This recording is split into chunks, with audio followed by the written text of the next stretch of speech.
Good afternoon, everyone. Welcome to March's Tech Talk.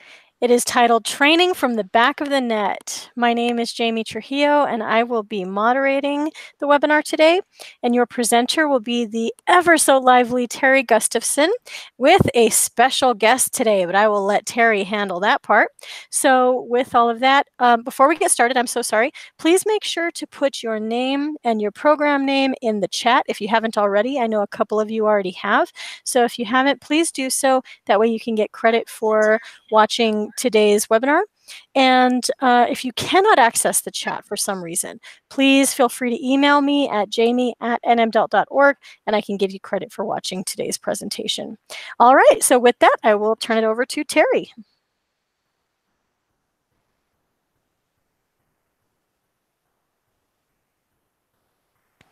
Oh, Terry, Hello, did you? welcome. There you are. Yeah, I was counting down.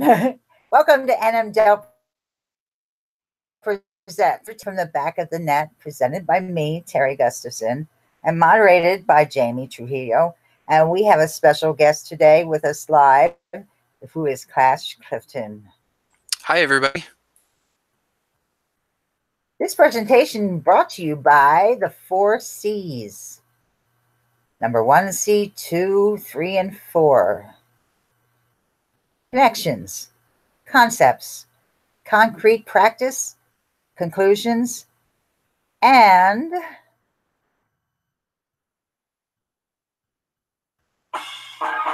the 6 trumps.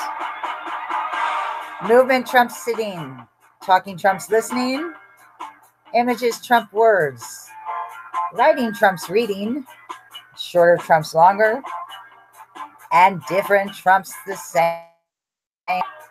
Thank you, 6 trumps. So what are some of our learning objectives today? Hopefully, those of you who are watching the video or the webinar after this will be able to list the 7 tips for interactive e-learning. And hopefully you'll be able to create an action plan to implement one strategy or app learned today.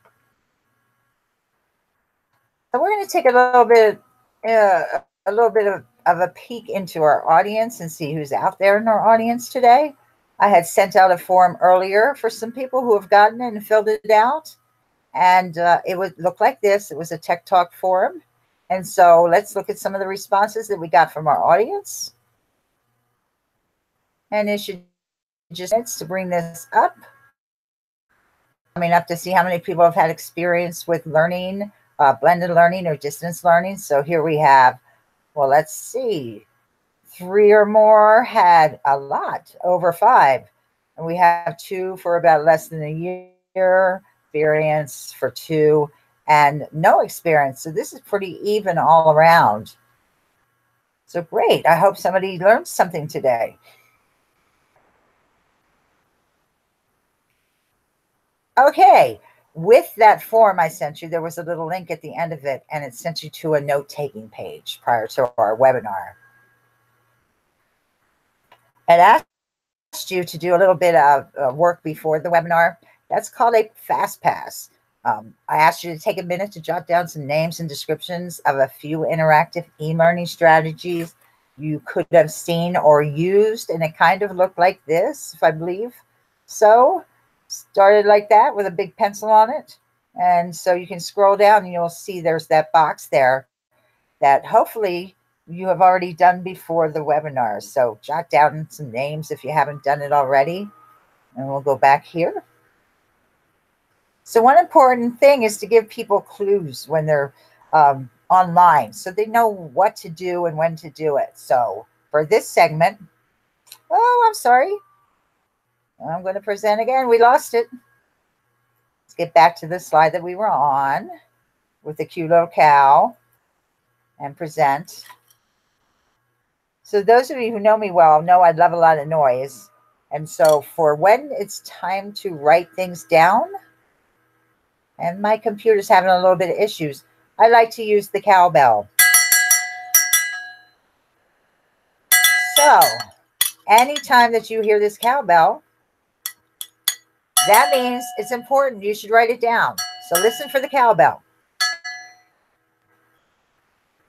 All right, here are the 7 tips for interactive e-learning.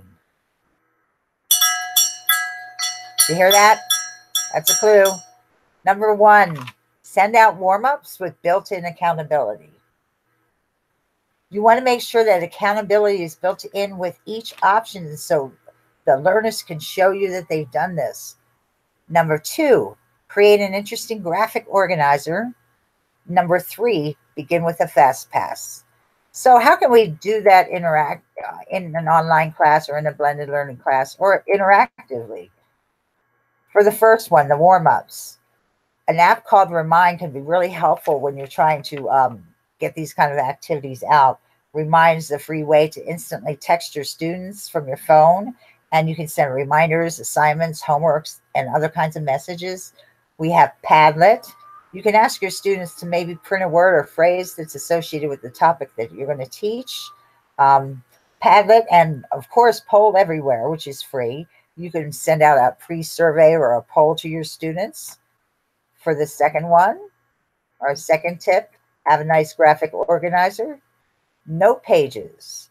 Note pages are really cool, and that's kind of what I did before this webinar, was to send you out a little note page so you have something to write on and have a guide. Hyperlinks within Google Docs is also a good thing. Hyperlinks allow you to put a link in where the student can go and research things. If you want a particular thing that you want them to look through, you put a hyperlink. You can put a hyperlink for videos. So it's kind of like what's called a thing link. And also Google Drawings. The more I learn about Google Drawings, the more I realize how amazing that is. Say you don't know much about technology. Let's go ahead and click on Google Drawings, because you can actually find some templates out there, copy them for yourself, and they're free. So this is a wonderful site called Ditch That Textbook. And this is all free, and there's 25 free Google Drawings, and they're all different kinds of graphic organizers. You can edit them to make them more your own. So you can scroll down here and you'll see all the different kinds that they have. Flow charts, character maps, all kinds of things I can't pronounce. So anyway, I'd like to throw in a fun fact here, by the way. People who doodle on Google Draw remember 29% more information than their counterparts. And actually, if you hang in there with us, Pasha's going to talk about some fun things to do with Google Draw. Number 3, a fast pass. How can we do fast passes online where we can put it in the chat room? Say we're talking on Hangouts or something. We can ask a question in the chat room. You can ask them for an emoji to see how they're feeling. We can also do an interactive whiteboard. One of my favorites is called Ziteboard here. And I really love Ziteboard. It's very cool. You can insert pictures, videos. You can insert sticky notes. By clicking here, I can change the colors of them. I can insert another one, add a sticky. I can use the pencil and draw and doodle, doodle, doodle, and remember everything. So that's a little bit about Ziteboard.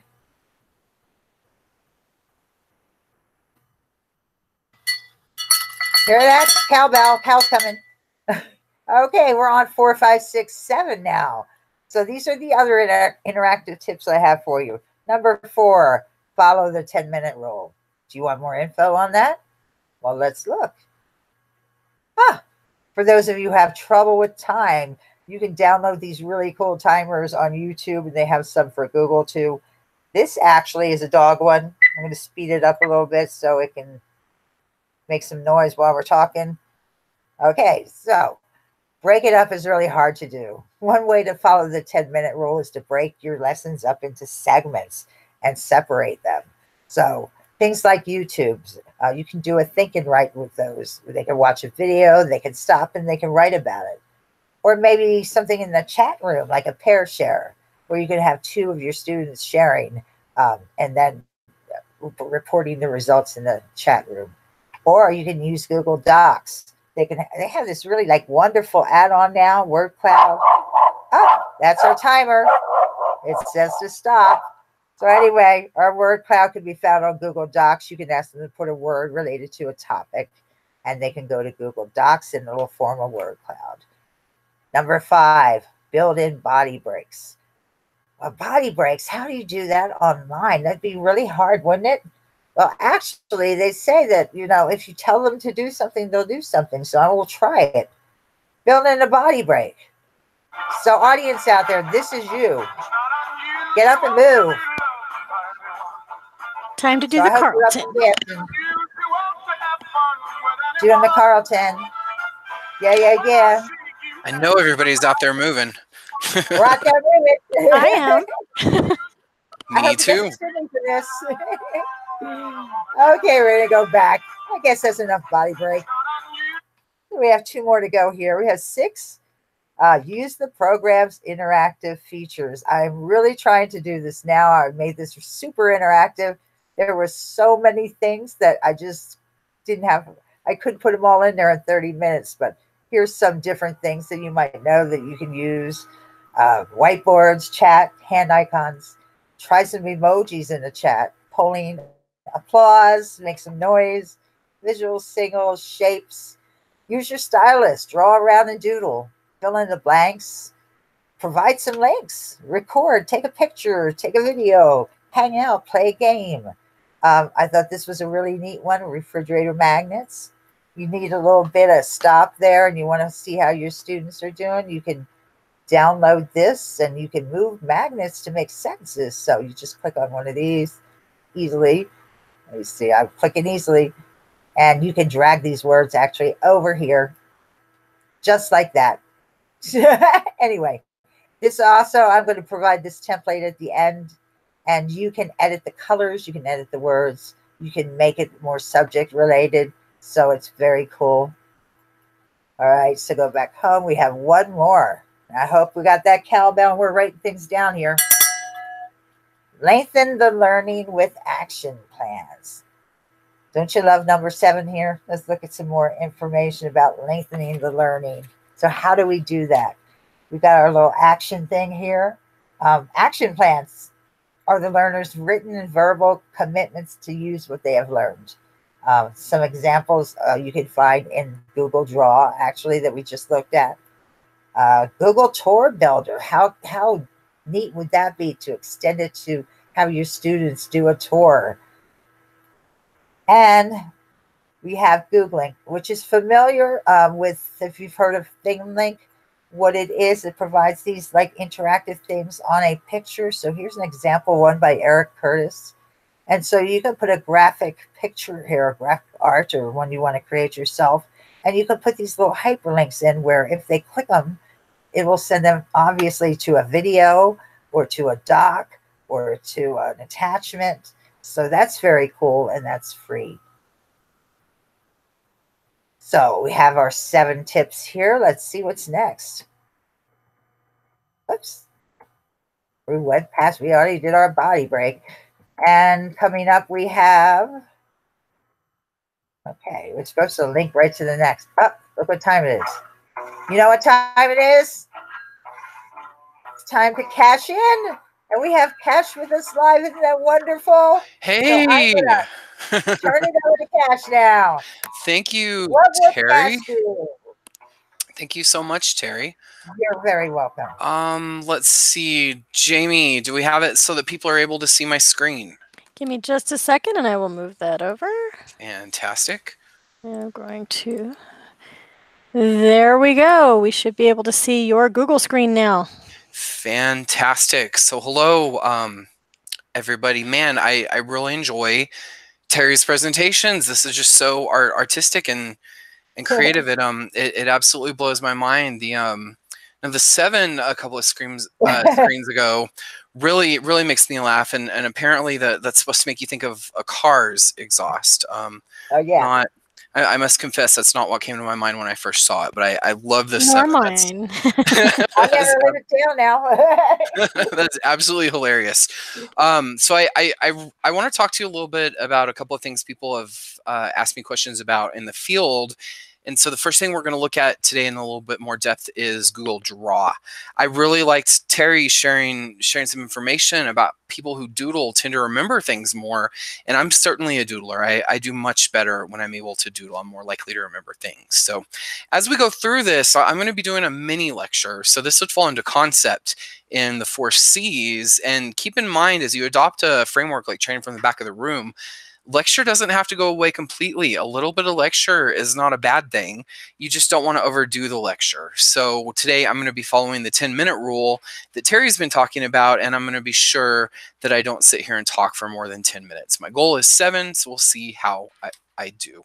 So on my screen here, you can see I'm on a blank web page. I'm using Google Chrome as my browser. And we're going to look at Google Drawings. So you want to go to docs.google.com/drawings. docs.google.com/drawings. Let's see.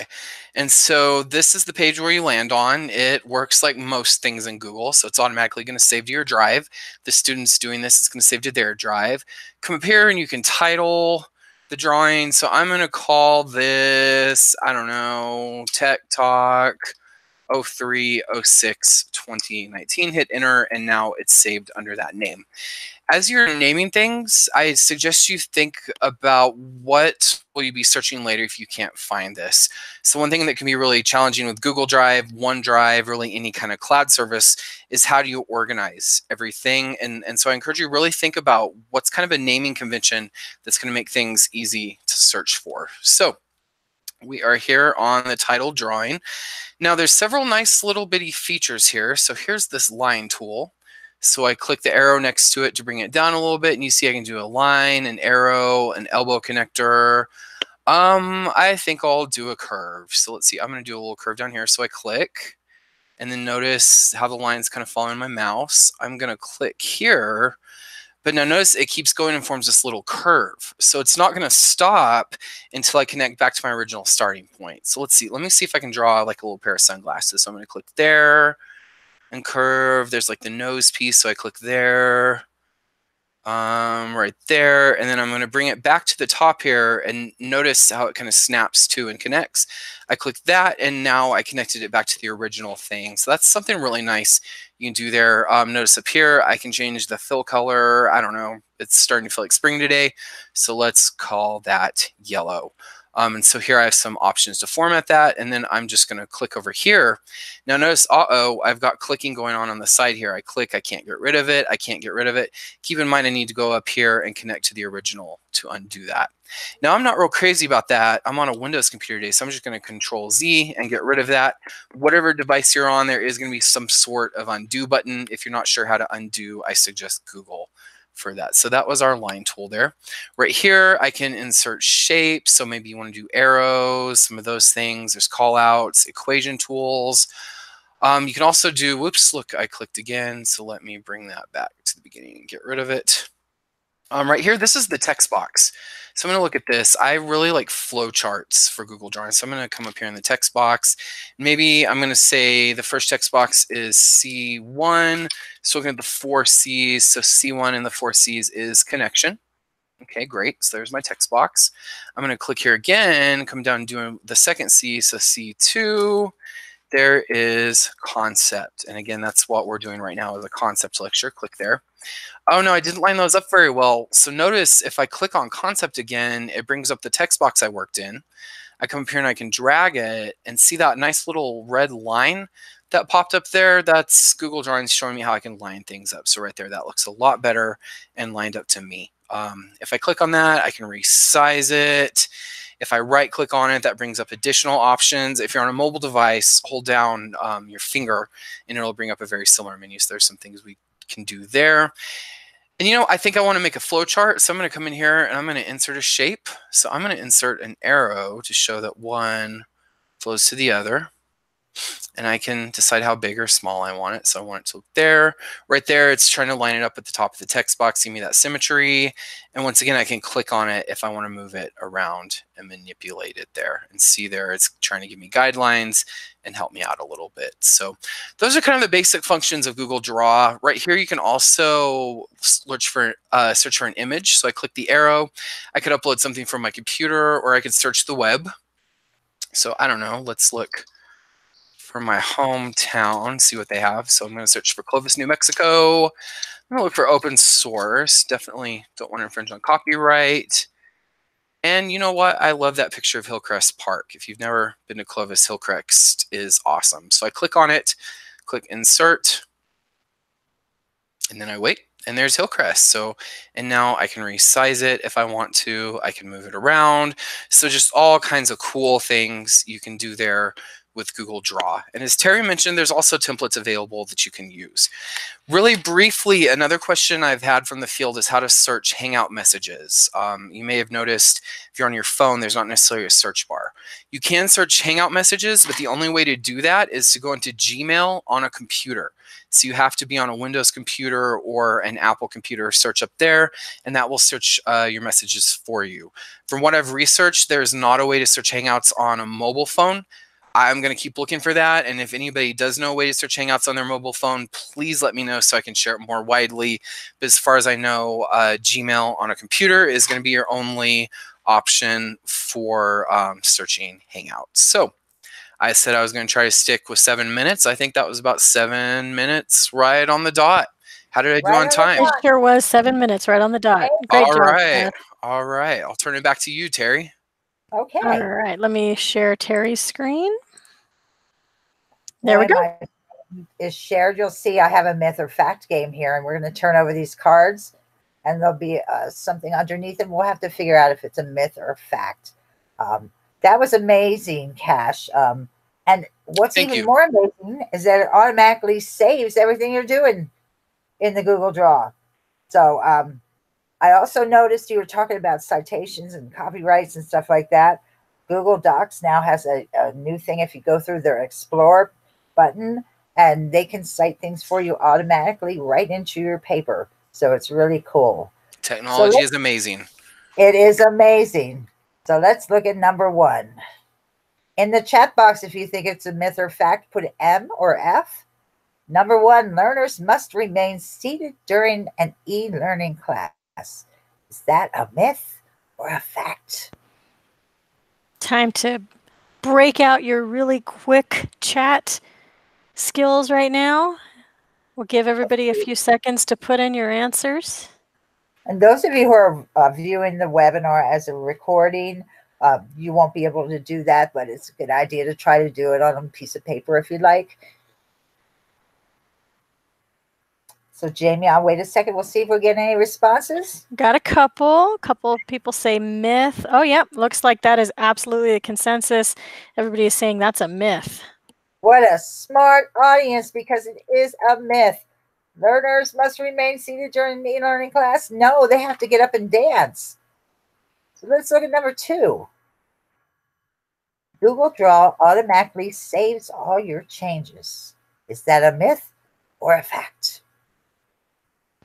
Google Draw automatically saves all your changes. If you notice, Terry just answered this question. Hint, hint, cowbell, cowbell. Okay, answers are starting to come in. Yep, everybody is saying that is a fact. And right again, Google Draw automatically saves all your changes. So number 3, that looks like an instructor I used to have. You can search Google Hangouts on your phone, on your mobile phone. Can you search Google Hangouts on your phone? Give me an M, give me an F.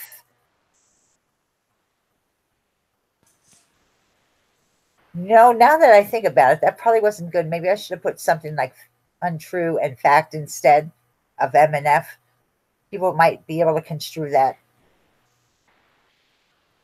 Let's see here. We're still waiting on some answers. Let's see. Thank you for joining us live, by the way. Yes, thank you everybody for joining us live. We're still waiting on some answers, but it looks like people are saying that that is a myth. That is a myth. Cash did mention that you cannot search Google Hangouts, and if you could, make sure you let him know. So we're on to the number 4. Number 4, divide your lecture material into 10-minute segments. Is that a good idea? Is it a myth or a fact? Myth or fact? This is one of those things, if you follow Sharon Bowman's techniques for TBR, this is one of those things that you can do with your students to connect you with concepts and All concrete right, practice. answers are coming in. So sorry to interrupt, Terry. Looks like people are saying fact. And yes, it is a fact. You should divide your lecture material into 10-minute segments and kind of break it up a little bit. So they're paying attention. They say the average person pays attention for about 10 minutes. I would say less, maybe. Number 5, dueling provides no benefits when you're learning. Is that a myth or a fact? Myth or fact? We got some myth or fact. No benefits. Let's see what people say. Doodle away. Doodle on that chat box.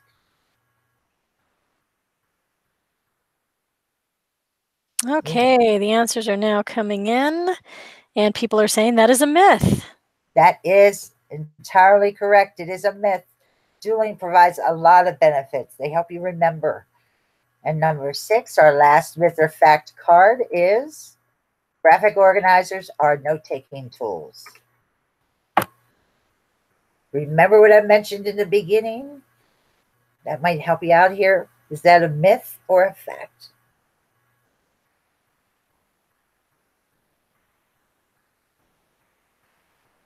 Our last M, our last Fs.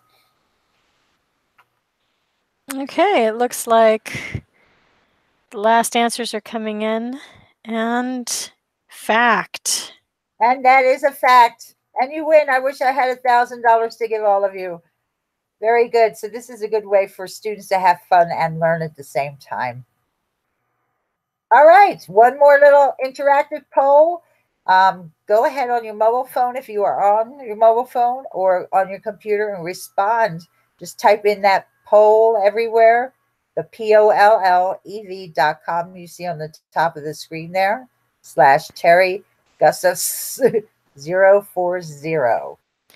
So we'll give you a couple minutes. Now, this one is a new thing they have in Poll Everywhere where you can actually go on there and press one of these numbers, which one you're most likely to be using.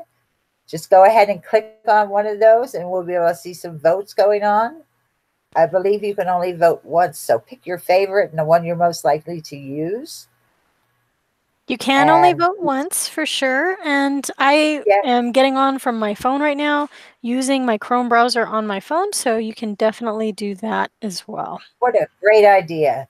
I'm going to try to do that myself. The more polls we have, the better.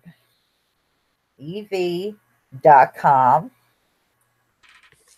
And then Terry, Terri. We got to remember the slash there. TIGUSTAFS. And that's not my whole name. It's a really long one. And then 040. And you should be able to see the kind of the same screen that you're looking at here.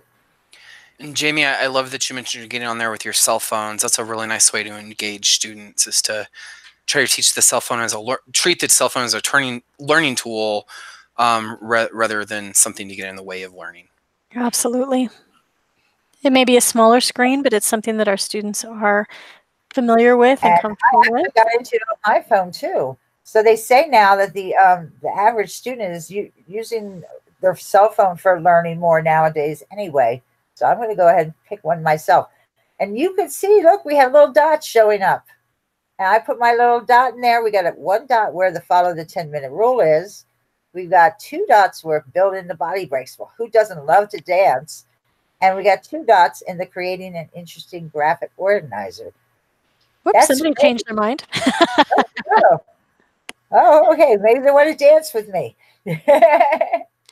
Well, So that's and looks really like cool. at least Don couldn't get onto Poll Everywhere, but he did vote for Body Breaks as well. So we got another All vote for the right. number 5. Yes.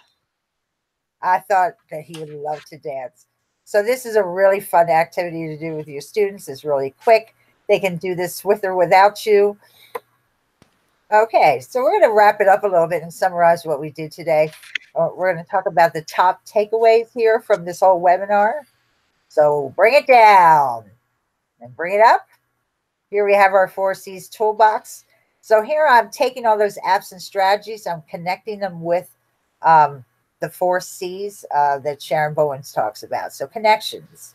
Connections, basically, they want you to connect to what the learners know or think they know. And so in this interactive webinar, we had send out warm-ups was one of our tips that were built in with accountability, and to begin with the fast pass. Some of the apps we can use are Hangouts, Padlet, Poll Everywhere, Chat Room, and Remind. And I've tried to use quite a few of these in our webinar so you can see how easy it was. If it's not easy, I'm not using it. Concepts. That's where we provide multiple opportunities for learners to take in things in different ways. So it's a good idea to break things into segments. So follow the 10-minute rule was one of the tips I talked about. Creating an interesting graphic organizer was another. You should have had enough information if you were listening to the cowbell to fill in our form that we sent out prior to this webinar.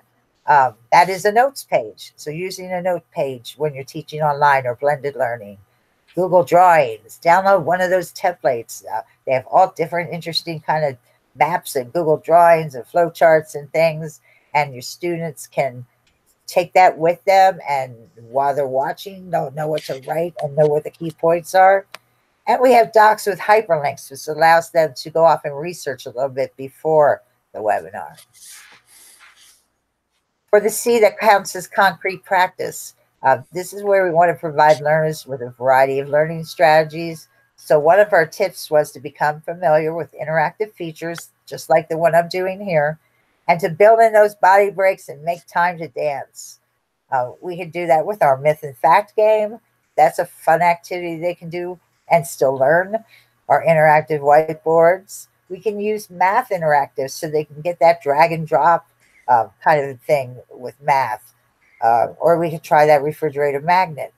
We have all these things actually on a resource page that I'm going to give you so that you can try these yourself. And alas, conclusions.